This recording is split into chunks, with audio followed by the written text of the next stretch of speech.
میرے منہ میں خاک، لیکن مجھے لگتا ہے کہ اگر یہ جنگ نہ رکی تو ایران کا یہ کچھ چھوڑیں گے نہیں، جس طریقے سے یہ پیچھے لگے ہوئے ہیں۔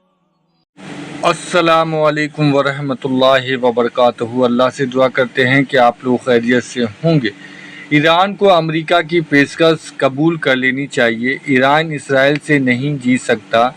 تو اس ویڈیو میں جو ہے انجینئر محمد علی مرزا نے اس طریقے کی باتیں کہی ہیں ایران کے لیے، اور انہیں نے کہا کہ ایران کو جو ہے امریکہ کی پیشکش قبول کر لینی چاہیے۔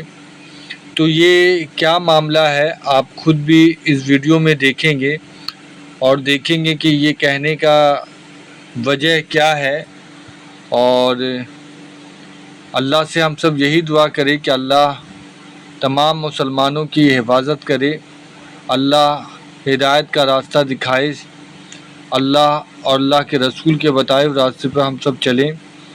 اللہ ہم سب کو جو بھی معلومات دے وہ قرآن اور حدیث کی روشنی میں دے، اور اللہ ہم سب کو پکا سچا نمازی بنائے، قرآن شریف کی تلاوت کرنے والا بنائے، روزے رکھنے والا بنائے، صدقہ زکوٰۃ خیرات سب نکالنے والا بنائے، غریبوں یتیموں محتاجوں کی مدد کرنے والا بنائے، ان کے سکھ دکھ میں کام آنے والا بنائے۔ حج عمرہ ہم سب کے لیے اللہ آسان کرے، اللہ ہم سب کو پکا سچا توبہ کرنے والا بنائے، اللہ ہم سب کے توبہ کو قبول فرمائے۔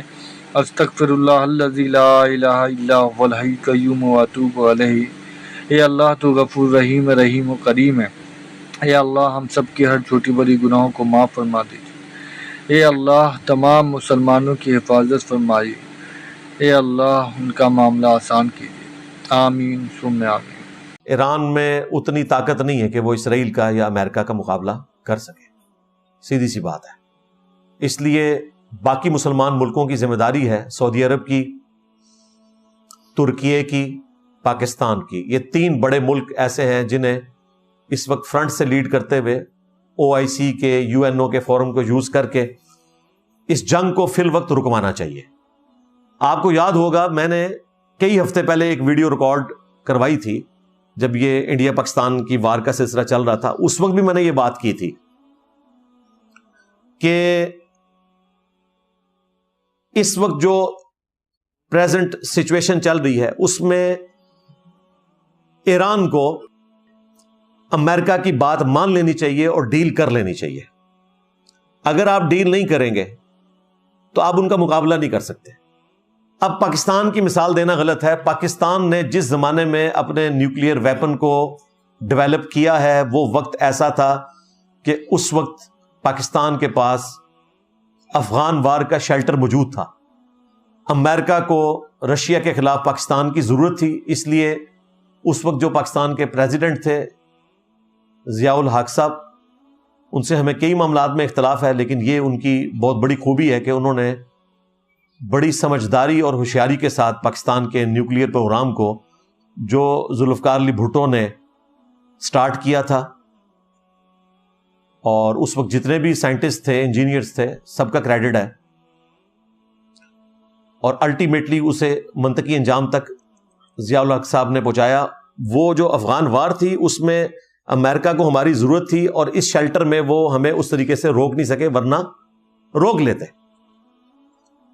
اور اس کے بعد 28 مئی 1998 کو پاکستان نے جو ایٹامک بلاسٹ کیے وہ ایک مبارک دور تھا کہ یہ سب کچھ ہو گیا، ورنہ مجھے بتائیں 11 ستمبر 2001 کے بعد ٹوئنس ٹاور کا جو اٹیک ہوا امریکہ میں، اس کے بعد کوئی سوچ بھی سکتا ہے کہ اپنے آپ کو ڈکلیئر کر سکے؟ اس لیے دیکھیں کہ ابھی تک 7 ہی ملک ہیں جو ڈکلیئر ہیں، 5 وہ ورلڈ پاورز جو ہیں، امریکہ، UK، فرانس، رشیا اور چائنا، اور 2 ان کے علاوہ ہیں انڈیا اور پاکستان۔ اسرائیل کے بارے میں کہتے ہیں کہ انڈکلیئر ہے، اگر ہوئی تو وہ 8ویں ہوگی۔ باقی نارتھ کوریا یا ایران ابھی اس لیول پہ انریچمنٹ کے پوائنٹ آف ویو سے نہیں پہنچے کہ وہ ایٹم بم بنا سکے۔ تو مبارک دور تھا، اور اس زمانے میں جو ہمارے پرائم منسٹر تھے نواز شریف صاحب، یہ کریڈٹ ہے ان کا کہ انہوں نے امریکن پریزیڈنٹ کی آفر کو قبول نہیں کیا، اور ظاہر ہے کہ اکیلے نہیں، پوری ٹیم کی ایفرٹ تھی، فوج بھی انوالو تھی، اپوزیشن بھی اس وقت ساتھ تھی، اور ریکوائرمنٹ بھی تھی، ورنہ ان کو تاریخ میں کوئی اچھے الفاظ سے یاد نہ کیا جاتا اگر اس وقت اس کی اپروول وہ نہ دیتے. تو جس کی جو کنٹریبیوشن ہے وہ ماننی چاہیے. بینظیر بھٹو کی یہ کنٹریبیوشن ہے کہ پاکستان کی میزائل ٹیکنالوجی جو ہے وہ بینظیر بھٹو نے ہی اپنے ملک میں امپورٹ کی، اور اپنی جان پہ کھیل کے یہ سارے معاملات اس وقت 1996 میں آغاز کیا. اور آج ہمارا ایٹم بم کسی کام کا نہ ہو اگر ہمارے پاس بیلسٹک میزائلز موجود نہ ہو، کیونکہ اتنی دور ایٹم بم کو پہنچانا ایئر فلائٹس کے ذریعے ممکن نہیں ہے. اس کے لیے بیلسٹک میزائل چاہیے آپ کو جو ہائپر سونک سپیڈ کے اوپر جائے، جس کو انٹرسپٹ کرنا بھی مشکل ہو. تو میزائل کے بغیر ایٹم بم کسی کام کا نہیں، تو اس لیے پاکستان نے اس کو بھی ماسٹر کیا الحمدللہ. تو پاکستان کو حالات و واقعات اللہ نے ایسے دیے کہ وہ مینج کر سکے. ایران کے پاس وہ حالات و واقعات نہیں تھے، اور پھر کوشش کے باوجود وہ کامیاب بھی اس طریقے سے نہیں ہو سکے. لہذا اس وقت اگر وہ ڈیل کر لیں اور اپنی اکانومی کو درست کر لیں اور اچھے وقت کا انتظار کریں، تو یہ میں آج مشورہ نہیں دے رہا، آپ میری پرانی ویڈیوز دیکھیں، میں نے اس میں بھی یہی بات کی تھی کہ ٹارزن بننے کی کوئی ضرورت نہیں ہے بھائی، یا آپ کا کچومر نکال دیں گے. حالات و واقعات فیوریبل نہیں ہے نا. آپ نے حالات و واقعات کو دیکھ کر معاملات کو لے کے چلنا ہوتا ہے، خودکشی نہیں کرنی ہوتی. ویلاگز آپ جس طرح کے مرضی بنائیں اسی والے کمرے میں بیٹھ کے، وہ آپ کو اجازت ہے. تقریریں کریں لیکن پریکٹیکلی وہی کچھ کریں جو کچھ کرنا چاہیے، جو پاکستان آج تک کرتا رہا. یہاں ہمیں ملی ترانوں کے اوپر لگا کے رکھا سب کچھ، لیکن اندر خانے امریکہ کے ساتھ بنا کے بھی رکھی. بالکل ٹھیک کیا، ایسے ہی کرنا چاہیے تھا. بنا کے رکھی ہے تو کسی لیول کے اوپر پہنچے ہوئے نا. ادروائز اگر آپ اس طریقے سے اندر خانے اس طرح کے معاملات کو لے کے چل رہے ہوتے، اور دیکھ لیں سارے ہی ایسے ہیں، یہ سارے ٹارزن ایسے ہیں. خان صاحب بھی آپ کو پتا ہے اوپنلی تو مخالفت کرتے تھے، اندر خانے آپ نے ان کی لیکس بھی سن لی کہ ہم نے امریکہ کا نام نہیں لینا، اور لوگ ان کا مذاق اڑا رہے تھے. مذاق ان کا ٹھیک اڑ رہا تھا کہ بھائی باہر تو ٹارزن بنتے ہو، لیکن اگر ٹیکنیکلی دیکھا جائے نا تو اصل بات یہ ہے کہ جو وہ کہہ رہے تھے وہ اس طرح ہی ہے. انڈیا کے ساتھ ہم نے دوستی کرنی ہے، باہر نکل کے انڈیا کو گالیاں نکالنی ہیں، اندر بیٹھ کے ہم نے تجارت کی باتیں کرنی ہیں. تو دنیا میں اس طرح نہیں چلا جاتا. ہمارے بھولے والے مسلمان جو ہے نا، وہ ہمارے پولیٹیکل لیڈرز اور مذہبی لیڈرز کی تقریروں سے متاثر ہوتے ہیں کہ جیسے پتہ نہیں یہ کیا بجلی ان کے اندر بھری ہوئی ہے. وہ دیکھیں ہمارے وہ خادم رضوی صاحب بھی کہتے تھے کہ IMF قرضہ واپس مانگے تھے تسی کو آیا جے غوری. اندازہ کریں. اب آپ اگر مذہبی طبقے کے حوالے اپنی حکومت کر دیں، میں آپ کو یقین سے کہتا ہوں کوئی غوری نہیں آن لگا، یہ بھی دوستی کریں گے. یار مولانا فضل الرحمان صاحب سب سے زیادہ توانا آواز ہے نا پاکستان میں امریکہ کے خلاف. ایون انہوں نے یہودی ایجنٹ بھی کہنا شروع کر دیا خان صاحب کو، لیکن امریکن سفیر خود بتاتے ہیں کہ انہوں نے کئی دفعہ کہا کہ ہمیں بھی ایک دفعہ موقع دیں آپ. اندر سے سارے مانتے ہیں کہ غوث وقت امریکہ ہے، لیکن یہاں آپ کو تقریر میں بتائیں گے کہ جی وہ امریکہ کوئی خدا نہیں ہے. اور بھائی خدا کوئی نہیں مان رہا، لیکن پاور کو تو تسلیم کرنا پڑے گا نا آپ کو، جو پاور ہے جب تک کہ گر نہ جائے. یا تو آپ ان کے مقابلے میں اسٹرانگ ہوں. تو کہانیاں کروانی چھوڑیں بھائی، پریکٹیکلی آپ معاملات کو دیکھ کر چلیں. میرا خیال ہے اب بھی جو ایک چھوٹی سی ونڈو رکھی ہوئی ہے پریزیڈنٹ ٹرمپ نے کہ اگر اب بھی ڈیل کے لیے آپ تیار ہو جاتے ہیں تو ہم ڈیل کر لیں گے، اور اس چیز سے آپ پیچھے ہٹیں.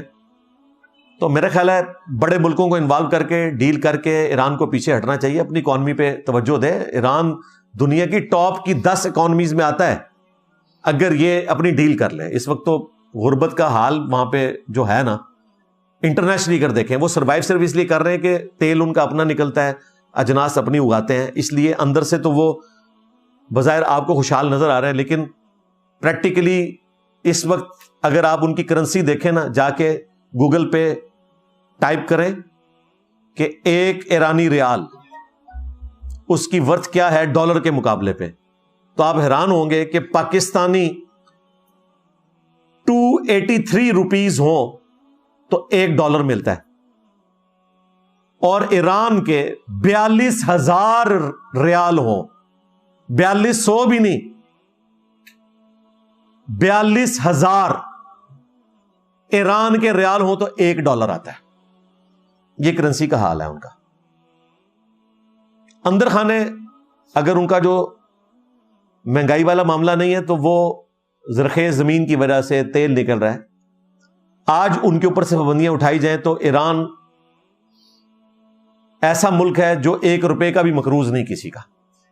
ان کے پاس تیل ہی اتنا ہے، اور وہ تیل ظاہر ہے چائنا کو، انڈیا کو سستے داموں دے کر جو اپنی سینکشنز ہیں ان کے اندر جتنی ان کو باہر سے فوڈ کی ضرورت پڑتی ہے اس کے ایکویولنٹ وہ تیل بیچ سکتے ہیں، اور یوں اپنا آپ سمجھ لیں بریک ایون پوائنٹ کے اوپر گزارا کر رہے ہیں. لیکن اگر یہ پابندیاں ہٹ جائیں، ایران کو تو فائدہ ہوگا، پاکستان کو کتنا فائدہ ہوگا؟ پاکستان کے بارڈر تک انہوں نے لائن بچھا دی ہے گیس کی، آئل کی، تو پاکستان میں تو ریٹس نیچے آ جائیں گے، ہمیں سستا تیل مل جائے گا جو ابھی اسمگلنگ کے ذریعے آتا ہے، پورے ملک میں اویلیبل ہو جائے گا.